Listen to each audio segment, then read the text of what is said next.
नमस्कार दोस्तों, मैं फिर एक बार हाज़िर हूँ आपके सामने। मेरे कुछ दोस्तों ने मुझसे ये कहा कि जो किताबें मैं पढ़ता हूँ उनकी समरी बनाकर पेश करूँ, और ख़ास करके कुछ जो हिंदी लिटरेचर की किताबें मैं पढ़ता हूँ उनकी समरी की मांग की गई। तो आज मैं एक श्री गणेश उस किताब से कर रहा हूँ जो मुझे बेहद पसंद है। वो है मंजूर एहतशाम साहब की सूखा बरगद। ये किताब अगर आप देखें तो मेरे हिसाब से पार्टीशन के बाद जो मुस्लिम समाज पर जो गुजरी और जो जिस तरह उन्होंने जो हिंदुस्तान में रह गए जो मुसलमान, उनके उनके संघर्षों को ये बड़े अच्छी तरह से दर्शाती है यह किताब। और जैसे कि इस किताब के ब्लर्ब में लिखा हुआ है पीछे कि मैं पढ़ के सुना देता हूँ कि सुप्रसिद्ध कथाकार मंजूर एहतशाम का यह महत्वपूर्ण उपन्यास वर्तमान भारतीय मुस्लिम समाज के अंतर्विरोधों की गंभीर और मूल्यवान पड़ताल का नतीजा है। और इसका नाम सूखा बरगद क्यों है, वो बरगद क्या सिंबलाइज करता है, वो ये ऐसे बताते हैं कि जो सवाल उसके बाद मुसलमानों के सामने आए, जैसे धर्म, जातीयता, क्षेत्रीयता, भाषा, सांप्रदायिकता, ये ऐसे सवाल थे जो एक ऐसे बरगद की झूलती हुई बनकर फैले हुए हैं जिसके नीचे किसी भी कौम की तरक्की और खुशहाली असंभव है। तो अब ये किताब इन सारे सवालों से जूझती है और बेसिकली ये बताने की कोशिश करती है कि इसका किस तरह मुस्लिम समाज जवाब ढूंढ रहा है। इसका कैनवस काफ़ी बड़ा है। पूरा जो अगर आप पीरियड देखें तो वो आज़ादी मिलने के साथ 1971 की जंग, लगभग 80 तक के दशक की एक परिवार की कहानी है, जो बेसिकली हिंदुस्तान में रहने वाले सारे मुसलमानों की कहानी कही जा सकती है। कहानी जो है वो रशीदा बताती है, ये मतलब फर्स्ट पर्सन के टर्म्स में उसके द्वारा नरेट की गई स्टोरी है और एक निम्न मध्यम वर्ग परिवार से आने वाली की कहानी है। और बेसिकली उनके परिवार में 4 लोग हैं, रशीदा और उसका भाई सोहेल और एक अब्बू जिनका नाम अब्दुल वहीद खान है। अब्दुल हफीज़ खान उनके बड़े भाई का नाम था। और अम्मी अब्दुल वहीद खान साहब जो हैं वो काफ़ी प्रोग्रेसिव मुसलमान हैं और वो चाहते हैं कि उनको धर्म से पर उनकी कोई विशेष आस्था नहीं है। कहने के लिए तो वो मुसलमान हैं लेकिन वो कभी मस्जिद नहीं जाते, रोज़ा नहीं रखते, कभी कोई उस तरह की चीज़ें जो धर्म से बेसिकली उनका कोई जुड़ाव नहीं है। जबकि उनकी पत्नी जो हैं अम्मी, वो काफ़ी हद तक धर्म से जुड़ी हुई हैं, काफ़ी आस्था रखती हैं। और ये बच्चे जो हैं ये दोनों काफ़ी ज़हीन हैं। और ये कहानी इस तरह बढ़ती है कि जैसे क्या क्या उनके ज़िंदगी में गुजरती है, जिसके चलते कैसे कैसे परिवर्तन आते हैं, कैसे लोग बदलते हैं, कैसे उनके स्वभाव, उनके विचारों में परिवर्तन आता है, ये उपन्यास दर्शाती है। तो जैसा मैंने कहा कि अब इस थोड़ा सा समरी में मैं कथानक दे दूंगा। जिस तरह से मैंने ये वीडियो को ऑर्गेनाइज करने की कोशिश की है वो ये है कि पहले थोड़ा सा समरी बताऊं, क्योंकि कथानक कह के कोई कहानी नहीं है। ये एक मतलब जो इंसिडेंट्स होते जा रहे हैं इस परिवार की ज़िंदगी में, उसको दर्शाया गया है। उसके बाद बाकी मैं फिर आऊँगा जो इसके मेन कैरेक्टर्स हैं, और तीसरा वो मुख्य मुद्दा जो ये उपन्यास उठाती है। और चूंकि मैं मंजूर एहतशाम साहब से बेहतर उन मुद्दों को आपके सामने नहीं रख सकता, इसीलिए वो रेलेवेंट पेजेस जो हैं इस उपन्यास के वो मैं खुद पढ़ के आपको सुनाऊंगा, ताकि आपको समझ में ये बात और अच्छी तरीके से आए। और लास्ट में हम उसकी किताब की समरी एक तरह से कि निष्कर्ष क्या निकल रहा है ये देखने की कोशिश करेंगे। तो अगर इस कहानी का जो सार तत्व है वो अगर देखने की कोशिश की जाए तो ये एक, जैसे मैंने पहले कहा कि एक परिवार की कहानी है जहाँ 4 लोग हैं। अब इसमें रिलेशनशिप्स आप देखिए कि अम्मी और अब्बा दोनों अलग अलग तरह के इंसान हैं, लेकिन उसके बावजूद इन दोनों के संबंध एक दूसरे से बहुत मधुर हैं। और कहानी में ये बात कही गई है कि क्यों वो मधुर है। वो इसलिए मधुर हैं क्योंकि ये इस रिलेशनशिप, इस रिश्ते की जड़ जो है वो इंसानियत पे है। किसी मज़हब, किसी धर्म या इन चीज़ों को वो दरकिनार करके जो अम्मी और अब्बा का रिलेशनशिप है वो इतना मजबूत इसलिए है क्योंकि वो एक 2 इंसानों के बीच में इंसानियत पे मबनी एक रिश्ता है। इसीलिए वो इतना मजबूत है।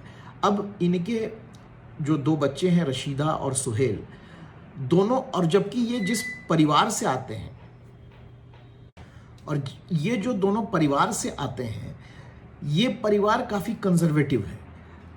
अब्बू के जो बड़े भाई हैं अब्दुल हफीज़ खान साहब, वो काफ़ी कट्टर मुसलमान हैं, वो रोज़ा रखते हैं, इबादत करते हैं, और इसके अलावा जो मुस्लिम संस्कृति में जो कंजर्वेटिज़म है, और ख़ास करके जो 47 में और रहा होगा, वो सारी चीज़ों को वो रिप्रेजेंट करते हैं। तो उनका इन बच्चों के बारे में ये समझना है कि खास करके रशीदा को स्कूल नहीं भेजा जाना चाहिए, उसको सिर्फ दीनी तालीम दी जानी चाहिए, उसको उसकी शादी जल्दी हो जानी चाहिए, उसको पर्दा करना चाहिए, और ये बात उस परिवार के बाकी लोग भी मानते हैं।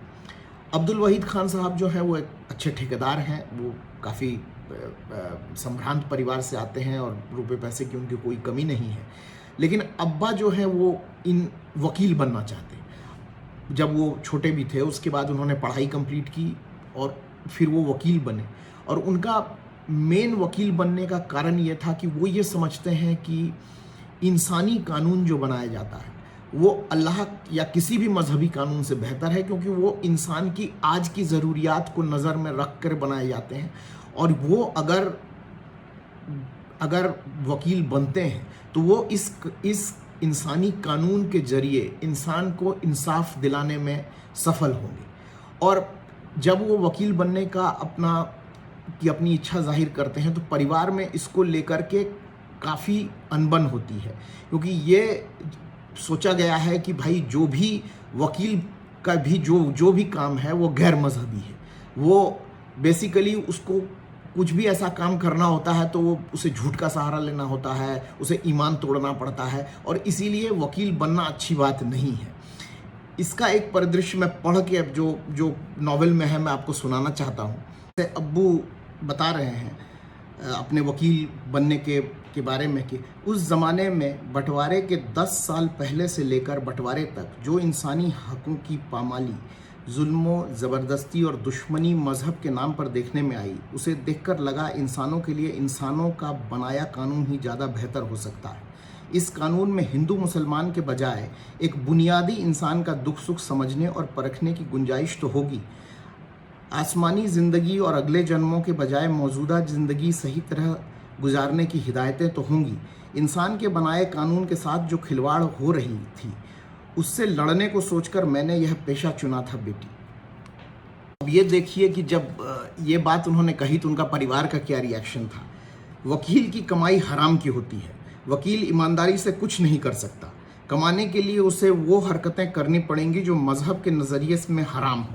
अच्छा, सबसे मज़े की बात कि वकालत के खिलाफ बोलने वाले बुज़ुर्गों में या 50% ऐसे थे जिनकी नज़रों में जिन्ना साहब से बड़ा कायद या लीडर कभी पैदा नहीं हुआ। मैंने जब पूछा कि वकालत अगर इतनी बुरी है तो जिन्ना साहब अच्छे कैसे हो गए, तो आधे लोग सवाल सुनकर चुप हो गए और बाकी लोग नाराज़। अब जहाँ तक रशीदा की बात आती है, रशीदा को इन्होंने पहले एक कोएड एजुकेशन स्कूल में डाल दिया, जिससे लोग काफ़ी, इनके परिवार वाले बहुत नाखुश थे, और सोहेल को भी डाला गया। रशीदा पढ़ लिख लेती है, अच्छा करती है, फिर कॉलेज में वो आर्ट्स ले लेती है। वो इसके बावजूद कि उसके नंबर साइंस में बहुत अच्छे आते हैं, लेकिन वो सोचती है कि अब्बू पे इतना ज़्यादा बोझ मैं क्यों बनूं, क्योंकि सोहेल को भी पढ़ाना है। और ऐसे तो उसके पिता चाहते थे कि वो डॉक्टरी पढ़े, लेकिन उसने कहा कि भाई मैं जो हूँ वो लिटरेचर करना चाहती हूँ और उसके बाद मैं जर्नलिस्ट बनना चाहती हूँ। तो फिर उसने इंग्लिश लिटरेचर में दाखिला लिया और उसके बाद फिर एमए भी किया, क्योंकि जब वो ग्रेजुएशन करने के बाद नौकरी करना चाहती है तो अब्बू कहते हैं कि नहीं, अभी तुम्हें और पढ़ाई करनी चाहिए, क्योंकि जर्नलिज़म एक बहुत ही अच्छा पेशा है। लेकिन उसके एमए करने के बाद वो जो है रशीदा, वो फिर रेडियो में अनाउंसर की नौकरी वो पकड़ लेती है और नौकरी करना शुरू कर देती है। अब्बू बहुत खुश तो नहीं है, लेकिन वो समझ सकते हैं कि क्यों ये कर रही है, क्योंकि वो ज़्यादा बोझ नहीं बनना चाहती। जहाँ तक सोहेल का मामला है, सोहेल जो है वो बहुत ही ज़हीन लड़का है और वो क्लास और स्कूल में हमेशा ही अच्छा करता जाता है। फिर वो कॉलेज में भी जाता है तो उसी इंजीनियरिंग कॉलेज में उसका दाखिला हो जाता है और 2 साल तक वो उसको वजीफ़ा भी मिलता है, वो टॉप करता है। लेकिन उसके बाद कहानी में जो ट्विस्ट आता है वो ये है कि उसी समय उसका इश्क एक हिंदू लड़की से हो जाता है, गीता शर्मा से, जिसकी शादी कहीं और करा दी जाती है। उसके बाद ये बहुत खुल के वो प्रेम प्रसंग उससे पहले दिखाया नहीं गया है, लेकिन उसके बाद वो एक तरह से बिल्कुल ही उसकी मनस्थिति बदल जाती है। तीसरे साल वो कॉलेज में फेल कर जाता है। उसके बाद वो बंदा जो कि पूरी तरह सेकुलर था, जो कि प्रोग्रेसिव जिसको आप गिनेंगे, जो मज़हब और जो कठमुल्लों के खिलाफ हमेशा बोलता था, उसके सोच और सोचने के तरीके में बिल्कुल एक मजहबी अंदाज घुस जाता है। वो हर चीज़ को मुस्लिम और हिंदू के तराजुर में तौलता है और उसका एक बहुत ही अच्छा दोस्त है विजय, जो बचपन से उसका साथी रहा है। और कई कॉन्वर्सेशंस जो इस किताब में आए हैं विजय और उसके बीच में, जो मैं जिसके कुछ अंश मैं फिर पढ़ूंगा, तो वो ये दर्शाता है कि कैसे उसके माइंडसेट में चेंज आया है। और काफ़ी ट्रैजिक उसकी लाइफ रही है, क्योंकि वो ना पूरी तरह मजहबी हो पाता है, ना वो पूरी तरह सेकुलर हो पाता है। वो अपने पुराने, और एक तरह से देखा जाए तो पूरी उपन्यास में अंत तक जाते जाते वह थोड़ा संभलता है, लेकिन बेसिकली वो एक फेलियर की तरह ही गिना जाएगा।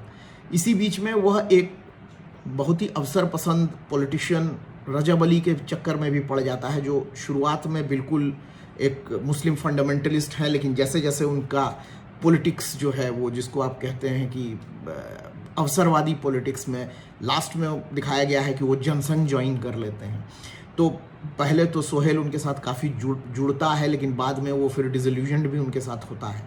तो ये, और बेसिकली ये कहानी उसी अंदाज से उभरती है कि ये क्या एक मध्यम वर्गीय परिवार में होता है, जिस तरह और इस तरह जो चीज़ें उस समय हुई, जो इंसिडेंट्स हुए, जैसे कि 65 की जंग का क्या इम्पैक्ट मुसलमानों पे पड़ा, 71 की जंग का क्या इम्पैक्ट मुसलमानों पे पड़ा जब कि बांग्लादेश बना। उसके बाद फिर मेन इसका जो लोकेल है कहानी की, वो भोपाल है। और भोपाल जो कि एक मुस्लिम बेसिकली सिटी गिना जाता था, एक मुस्लिम बाहुल्य शहर गिना जाता था, वो कैसे बदला और जब वो राजधानी बना तो उस पर मुस्लिम साइकी का पर क्या इम्पैक्ट उसका पड़ता है। तो ये एक कहानी है, जो कहानी बेसिकली इस किताब का क्रक्स है। अब आइए मुख्य किरदार पे। तो मुख्य किरदार 4 के बारे में तो मैंने बता दिया। 5वां किरदार जो काफ़ी हद तक मुख्य है इसमें, वो है विजय, जो सोहेल का बचपन का दोस्त है। एक हिंदू है, जाहिर है आप नाम से जो, लेकिन वो शरणार्थी है, वो पाकिस्तान से आया है। और उसके माँ बाप जो हैं, उसमें भी एक हिंदू साइकी के कॉन्ट्रडिक्शंस को ये किताब दिखाती है कि उसके माँ बाप पाकिस्तान से आते हैं शरणार्थी बन के। वो इसलिए पाते हैं क्योंकि उनकी ज़िंदगी एक मुस्लिम, जो उनके मुस्लिम दोस्त थे वहाँ बचाते हैं, और उसके बाद किसी तरह उनको हिंदुस्तान आने का मौका मिलता है। लेकिन जब उनको वोट देना होता है तो वो बेसिकली जनसंघ को वोट देते हैं। उनकी माली स्थिति धीरे धीरे सुधरती है और पुस्तक के अंत तक आते आते विजय काफ़ी एक अमीर घर का लड़का गिना जाएगा। वो बहुत ही सुलझा हुआ लड़का है, टोटली सेकुलर है, और उसके और सोहेल की दोस्ती जो है वो काफ़ी गहरी है बचपन की। और इसके चलते उसका घर में बिल्कुल घर के तरह आना जाना, वो बल्कि सोहेल के माँ बाप को वो मम्मी और डैडी ही कहता है। उसके घर में आना जाना, सोहेल के माँ बाप, जब बाबूजी जो वकील साहब हैं, वो जब बीमार पड़ते हैं तो उनका सारा खर्चा भी वो उठाता है एक तरह से। और कहानी में ये भी है कि उसके चलते, उन लोगों के सानिध्य के चलते, सोहेल विजय और रशीदा के बीच में एक संबंध भी डेवलप करते हैं। ये पुस्तक के अंत तक उसकी परिणति नहीं हो पाती है, जो कि एक लाजमी, और किस तरह जो सामाजिक इम्पैक्ट है वही उस रिलेशनशिप को एक तरह से डिस्ट्रॉय कर देता है। तो वो भी एक बड़ा ही सेंसिटिव तरीके से इस नॉवेल में दिखाया गया है। और दूसरे जो किरदार हैं वो बेसिकली इनके परिवार के एक अनदर जो इस परिवार के दूसरे रिलेटिव हैं। एक मेजर कैरेक्टर जो इस नॉवेल में आते हैं वो है परवेज़। परवेज़ जो है इनके दूर के रिश्तेदार हैं। वो उनका परिवार जो है पार्टीशन में पाकिस्तान चला गया है और उनकी अम्मी जो है वो चाहती हैं कि उसकी शादी उनके फूफू की बेटी से हो, रज़िया जिसका नाम है, वो हिंदुस्तान में ही है। तो अपनी माँ की बात मानते हुए वो हिंदुस्तान आते हैं और फिर वो बाद में पाकिस्तान छोड़ के अमेरिका भी चले जाते हैं। उनको एक प्रोग्रेसिव के तरह का कैरेक्टर दिखाया गया है। वो मार्क्सिस्ट हैं और 71 की जंग के बाद वो पाकिस्तान छोड़कर अमेरिका चले जाते हैं और फिर ये नॉवेल में दिखाया गया है कि वो दोबारा हिंदुस्तान आकर बसना चाहते हैं, क्योंकि उनका नज़रिया ये है कि मुसलमानों के लिए रहने के लिए हिंदुस्तान से बेहतर कोई जगह नहीं है। और पाकिस्तान में जो है वो जो ज़िया के राइज़ के बाद जो कठमुल्लापन आया है वो भुट्टो के समर्थक हैं। तो ये भी दिखाया गया कि कैसे वो हिंदुस्तान आते हैं, लेकिन उसके बाद वो फाइनली सेटल तो यहाँ नहीं करते। वो भी एक जो थीम्स की हम बात करेंगे वो थीम्स इस नॉवेल के अंतर्गत उसका एक हिस्सा है, जो कि मैं आगे इसकी चर्चा करूँगा कि वो क्यों यहाँ सेटल नहीं करते हैं। तो एक मेजर कैरेक्टर वो हैं, उनकी पत्नी है रज़िया, और बाकी जो अब्बू के भाई हैं अब्दुल वहीद हफीज़ खान साहब, वो एक अच्छे खासे बिजनेसमैन हैं और वो उनका लेकिन वो जैसे मैंने पहले भी कहा कि वो थोड़े से रूढ़िवादी हैं अपने विचार में। बाकी और जो है एक जमीला आपा करके हैं जो इन बच्चों को दीनी तालीम देती हैं और उनके साथ एक अच्छा इंसिडेंट क्योंकि जैसे वो जब दीनी तालीम देती हैं तो बच्चों को वो बताने की कोशिश करती हैं कि कैसे कि भाई फ़ोटो नहीं खिंचाना चाहिए, क्योंकि फ़ोटो खिंचाओगे तो अल्लाह मियाँ आपको जिस दिन आखिरत के दिन आपसे कहेंगे कि इस फ़ोटो में जान डालिए तो उस समय आप कैसे डालेंगे। लेकिन एक बड़ा ही इंटरेस्टिंग इंसिडेंट उनके साथ भी है जो मैं अब पढ़ के सुनाऊंगा कि जब वो, क्योंकि उनके पति का देहांत हो चुका है और आप देखेंगे कि कैसे, और उन्होंने एक बार तो थोड़ा जैसे उन्होंने कहा कि भाई बच्चों तुम लोग दुआ मांगो कि हम लोग कि मैं हज पे जा सकूं। तो सोहेल ने उनसे कहा कि भाई आप हज पे जाइएगा तो आपको पासपोर्ट का फ़ोटो खिंचवाना पड़ेगा। तो इस बात पे वो काफ़ी नाराज़ हुई। लेकिन एक इंसिडेंट देखिए जहाँ इनको जमीला ये देख लेती हैं जब कि संदूक खोले फूफू दुनिया जहान से बेखबर जाने किन ख्यालों में बैठी हैं। उनका शरीर जिस तरह कांप रहा था, पीछे से देखने पे लगता था कि वो फूट फूट कर रो रही हूँ। सुहेल ने फूफू कहकर आवाज़ दी तो वह हड़बड़ाई जैसे कोई बहुत बड़ा गुनाह करती पकड़ी गई हो और हाथों में एक लिफाफा और एक तस्वीर छूटकर सामने आ गई। तुर्की टोपी पहने दाढ़ी वाले आदमी की तस्वीर थी, शायद उनके मरे हुए पति की ही हो।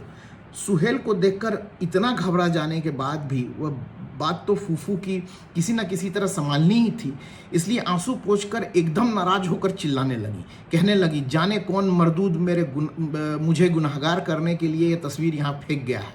अब की मैं सबकी खबर लूँगी, सबकी पिटाई करूँगी। यह कहती जाती और तस्वीर संभाल कर लिफाफे में रखती जाती।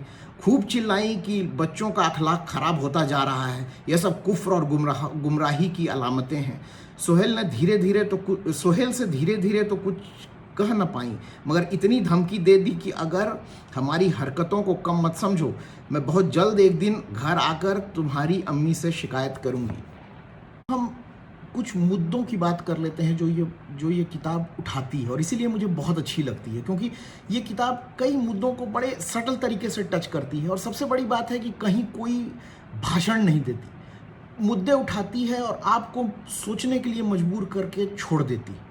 अब सबसे पहली बात जो उभर के सामने आई वो मुस्लिम्स का उस समय का रिएक्शन था जब भोपाल, जो कि बेसिकली एक मुस्लिम शहर था क्योंकि वो नवाबों का शहर था, वो उसको मुस्लिम्स किस अंदाज से देख रहे थे। जैसे यहाँ पे जब वहाँ पार्टीशन हुआ तो भोपाल में कोई खास दंगा फसाद नहीं हुआ। दंगा फसाद पहली बार हुआ जब रमज़ान और होली एक ही दिन पड़ी, और उसी समय एक बेसिकली कम्युनल राइट हुआ उस शहर में, और लोग जो है वो उससे काफ़ी सेंटिमेंट्स जो भोपाल के जो फैले, और मुसलमानों को ये गिला हमेशा से उस समय जो इस नॉवेल में निकल के आता है वो इस बात का था कि ये एक मुस्लिम शहर था जिसका कैरेक्टर बदल दिया गया।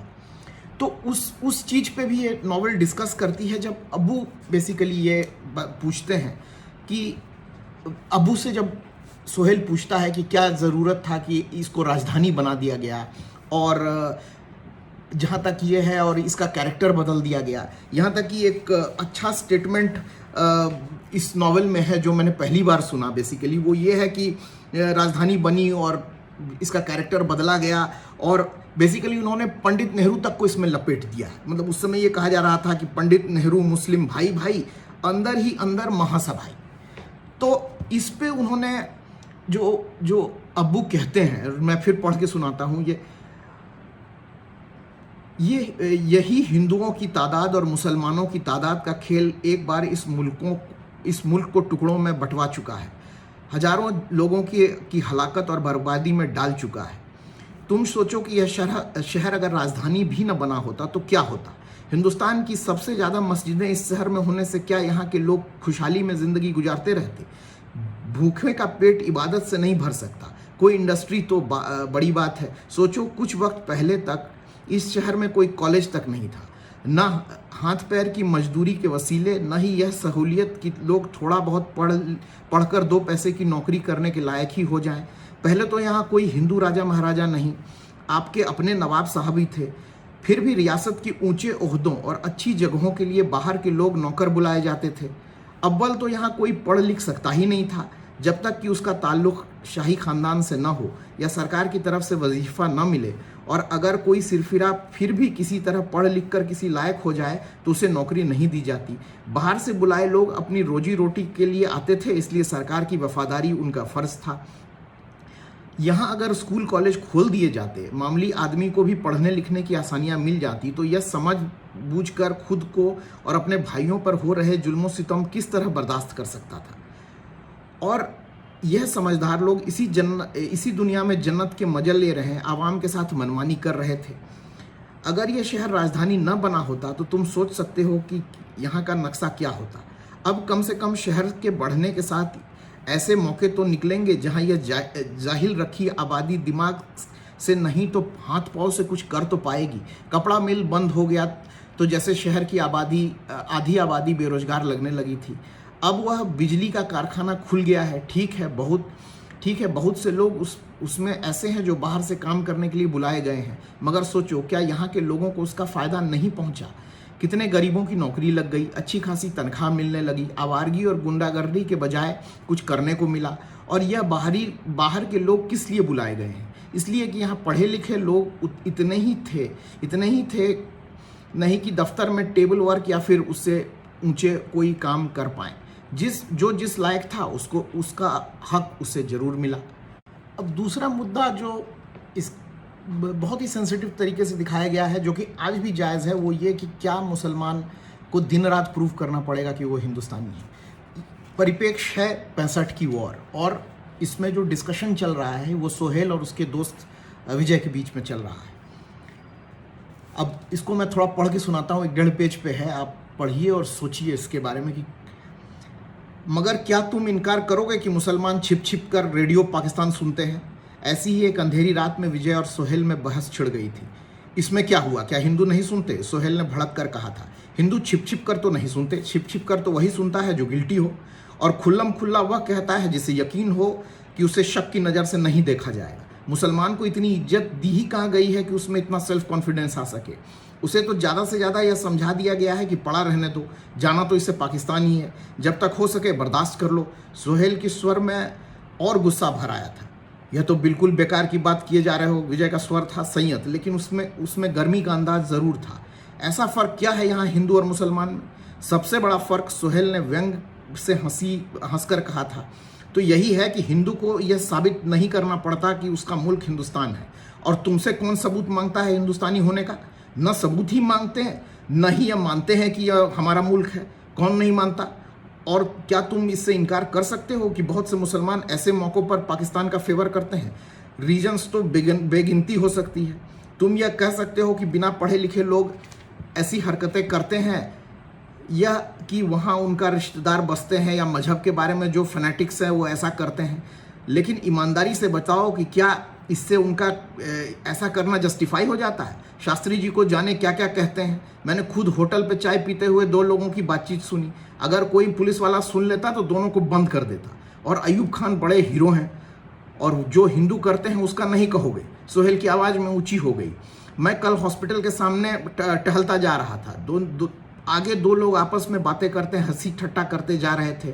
मैंने अंधेरे में ही दोनों की आवाज़ पहचान ली। नाम क्या लेना, अपने ही बहुत करीबी दोस्त हैं और मेरे भी। टॉपिक यही था कि सालों के अब दिमाग ठिकाने आएंगे। बड़ी शेखियां मारते इतराते फिरते हैं आस्तीन के सांप। अब फूटेगी जहर की पोटली, सब ठीक हो जाएंगे। मैंने पीछे से जाकर कंधे पे हाथ रखा और पूछा कि क्या बातें हो रही हैं। हंसने लगे और कहने लगे, तुम कब से सुनते आ रहे हो? अरे यार, हम तो इन कठमुल्लों की बात कर रहे थे। वैसे यार, तुम्हें कोई बात बुरी लगी तो माफ़ करना पार्टनर, हम लोग तो यूं ही गपशप कर रहे थे। वह जो कुछ विजय कह रहा था वह भी सही था, और जो सोहेल कह रहा था वह भी। लेकिन लग रहा था उनकी बातचीत में सेल्फ डिफेंस ज़्यादा और सच से साक्षात्कार करने की कोशिश कम थी।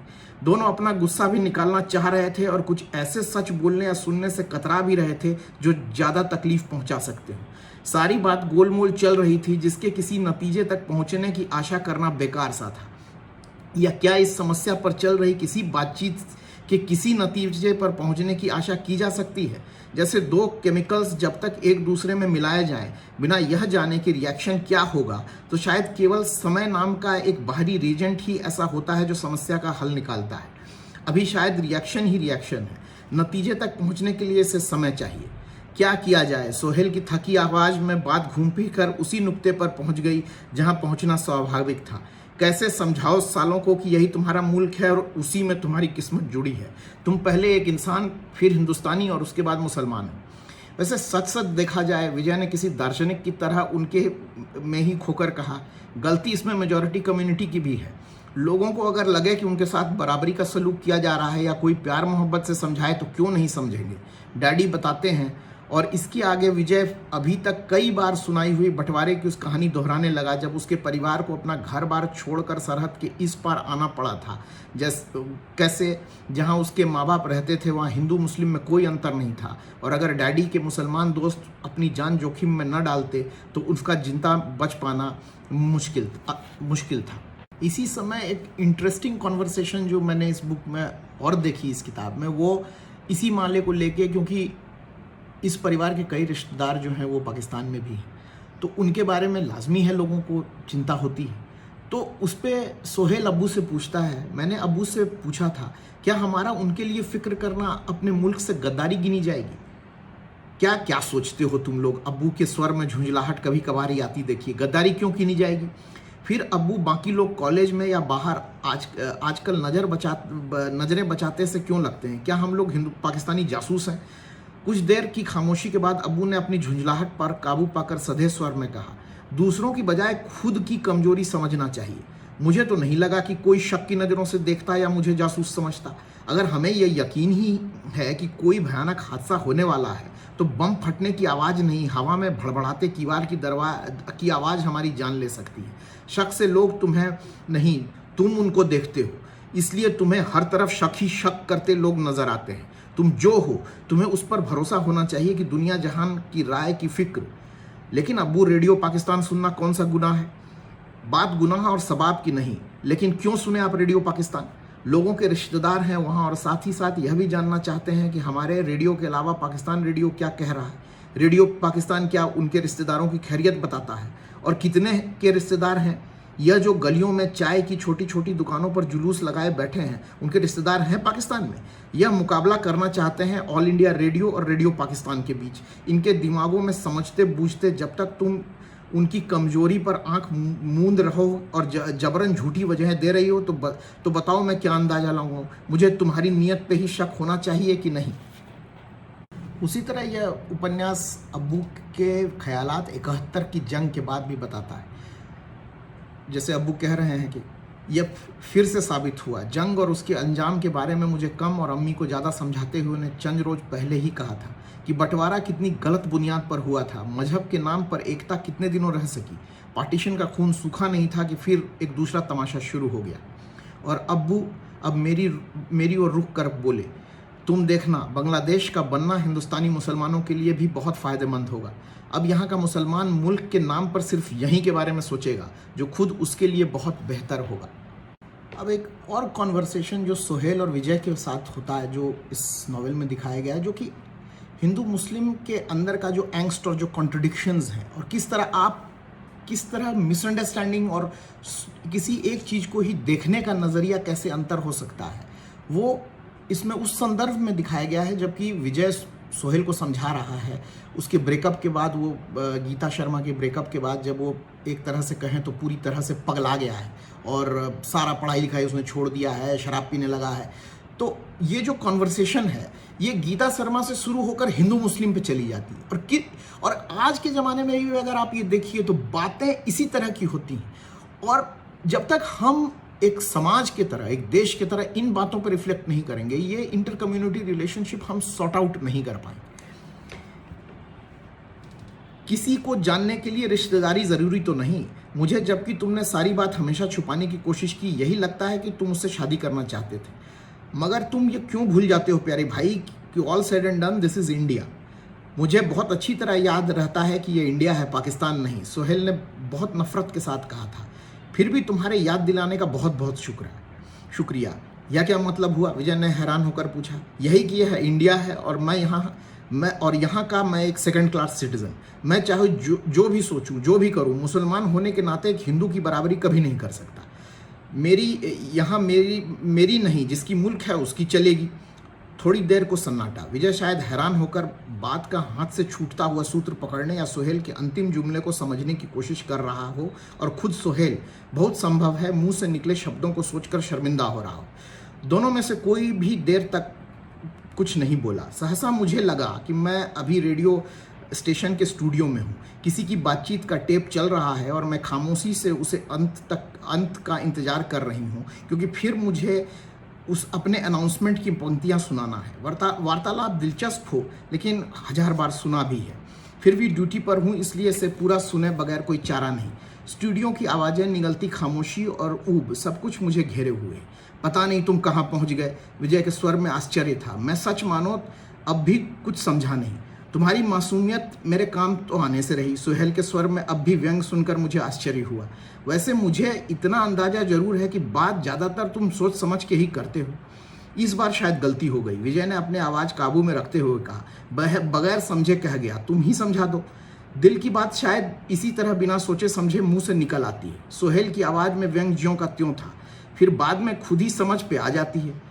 तुम जो चाहो समझते रहो, विजय ने पीड़ित स्वर में कहा। मैंने जब कहा कि यह इंडिया है तो मतलब सिर्फ यह कहना था कि यहाँ हिंदू हो या मुसलमान, खुद लड़कियाँ अपनी मर्जी से क्या कर सकती हैं जो गीता अपना प्रॉमिस पूरा कर पाती।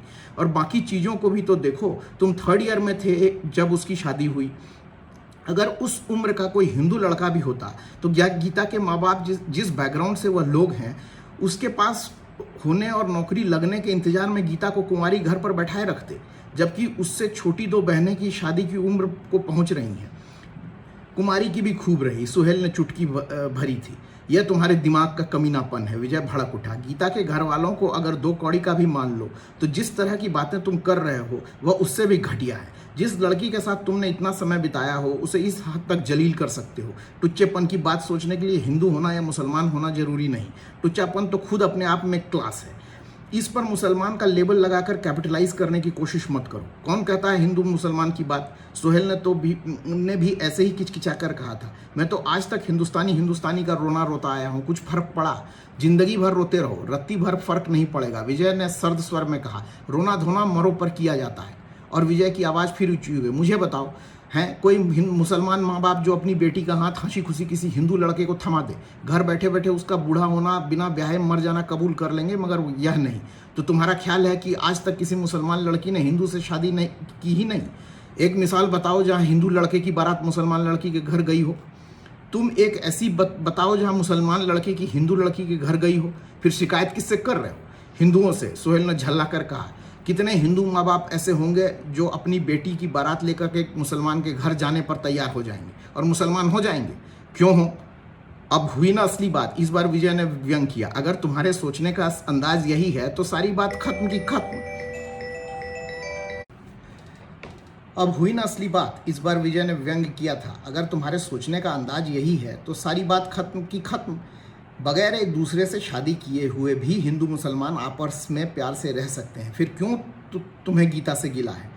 वैसे कुछ पल ठहर कर फिर विजय ने ही कहा था, अभी तुम हिंदू मुस्लिम गीता सबको भाड़ में झोंको और फॉर गॉड सेक सीरियसली पढ़ो लिखो। और यह रात को जहाँ यहाँ वहाँ के लोगों में बैठकर शराब पीना, टाइम बर्बाद करना, यार समझो इस सब के लिए उम्र पड़ी है अभी, और किसी की नहीं तो मेरी खातिर तुम पढ़ने में जुट जाओ। एक और चीज़ जो मंजूर एहतशाम साहब ने इस किताब में सामने लाई है और बड़ी खूबसूरती से लाई है, वो जो मुस्लिम एक दूसरे से जो तफरीक करते हैं, चाहे वो इलाकियात के मामले में करें या फिर ज़बान के मामले में करें, तो यहाँ पे जैसे उसी में एक प्रसंग है जो मैं पढ़ के सुनाना चाहता हूँ कि कैसे एक यूपी का मुसलमान ये समझता है कि भाई इन लोगों ने तो कुछ पार्टीशन का दर्द ही नहीं झेला और ये लोग बात बड़ी करते हैं पार्टीशन की। मतलब ये भोपाल के मुसलमानों के बारे में चर्चा हो रही है। अरे साहब, आप लोग जब इस शहर में हिंदू मुस्लिम की बात करते हैं, रेडियो स्टेशन के कैंटीन में चाय पीते हुए अली हुसैन साहब ने कहा था, तो बड़ा अटपटा और बेतुका सा लगता है। आप लोग तो यहाँ जैसे आज भी बंटवारे के पहले के हिंदुस्तान में रह रहे हैं। बंटवारे के कहर और आजाब तो देखे या भुगते बगैर। हिंदू मुसलमान मसले के बारे में एक मुसलमान बंगाली, एक यूपी या बिहारी मियाँ भाई या फिर छोटे छोटे टुकड़ों में जहाँ तहाँ फैले मुसलमानों से पूछिए या उनकी ज़िंदगी पर बंटवारे के असरात देखिए। यहाँ क्या है, वही पुराने भाईचारे और दोस्तियाँ आज तक चली आ रही हैं। भाई माफ़ कीजिएगा, आप लोगों के मुंह से यह बात बड़ी ही नकली और बनावटी लगती है। अब ये अली हुसैन साहब जो यूपी से आए हैं, अब ये इनकी ज़बान के बारे में, ये भोपाली ज़बान के बारे में क्या समझते हैं, ये भी इसमें ज़िक्र है।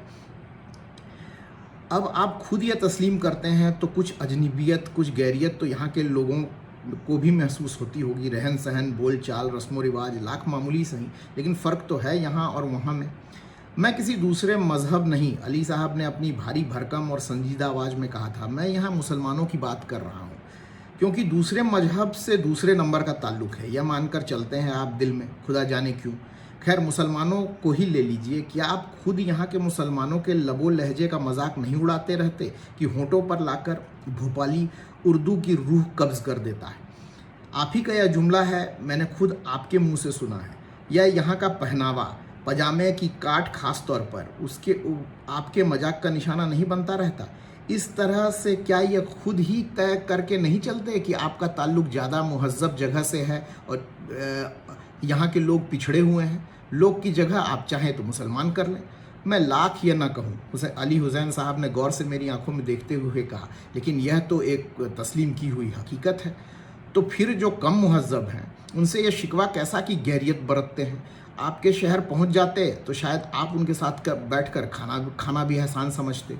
और यहाँ भी जब आप उन्हें बराबरी मांगने के नाम पर दावा करते हैं, तो क्या यह बहुत नकली और बनावटी नहीं लगता है कि जैसे कि यह कहकर आप उन पे कोई एहसान कर रहे हैं। अरे साहब, अली हुसैन साहब ने खुशमिजाजी के साथ हंसकर कहा, क्वांटिटी का मतलब क्वालिटी तो होने से रहा।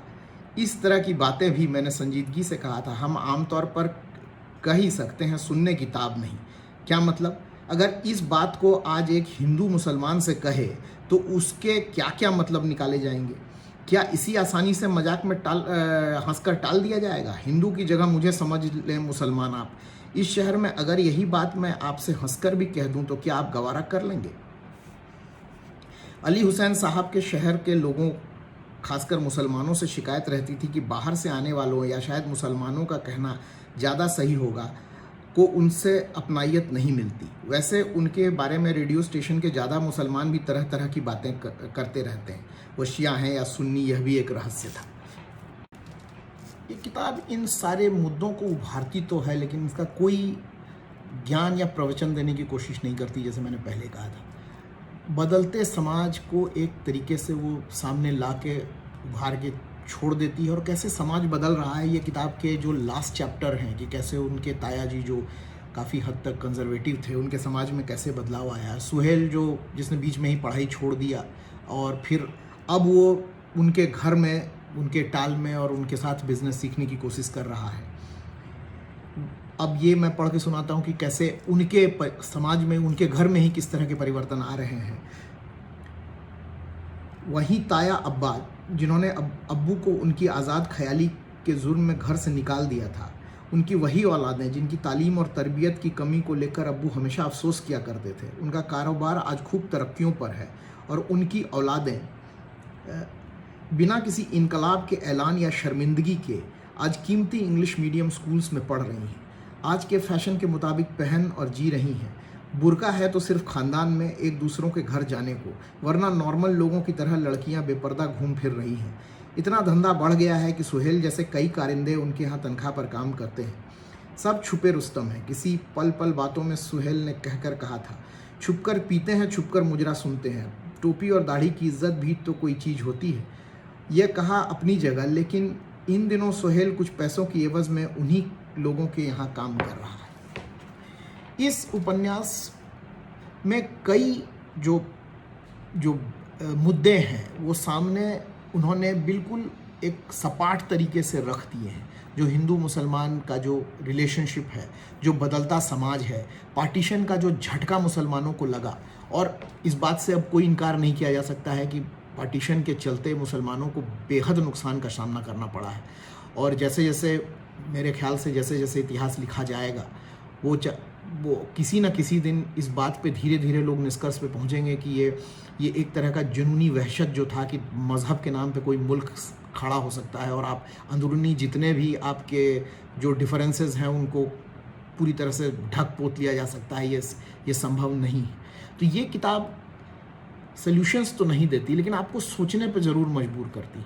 और अंत में आपको यही लगता है कि सिर्फ और सिर्फ कॉन्वर्सेशंस, जितने भी मुद्दे हैं, जो भी मवाद निकालना है, जब तक लोग खुल के उनके बारे में बात नहीं करेंगे, एक दूसरे से बात नहीं करेंगे, एक दूसरे मतलब not talk at each other but talk to each other, तब तक ये कई भी इंटर कम्युनिटी रिलेशंस में जो दरार आई है वो दरार पूरी तरह से संभलेगी नहीं।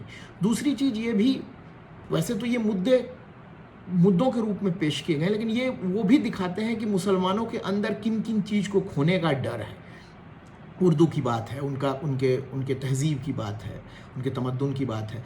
ये सारी चीज़ों को समझने की कोशिश, अगर आप इसको एक अच्छे तरीके से मैंने तो ये किताब 3-4 बार पढ़ी है, मुझे बहुत ही पसंद है ये किताब।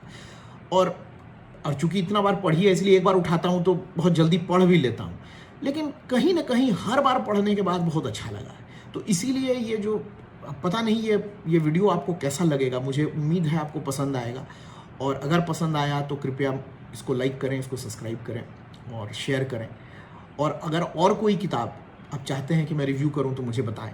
आपको क्या लगता है, अब कमेंट सेक्शन में आपको क्या लगता है कि हिंदू मुस्लिम, ये जो खास करके आज का जो माहौल है, वो कैसे इस दहाने पर पहुंचा, या फिर उसको किस तरह सुधारा जा सकता है, इसके बारे में कमेंट लिखें। मुझे खुशी होगी उसे पढ़कर। धन्यवाद।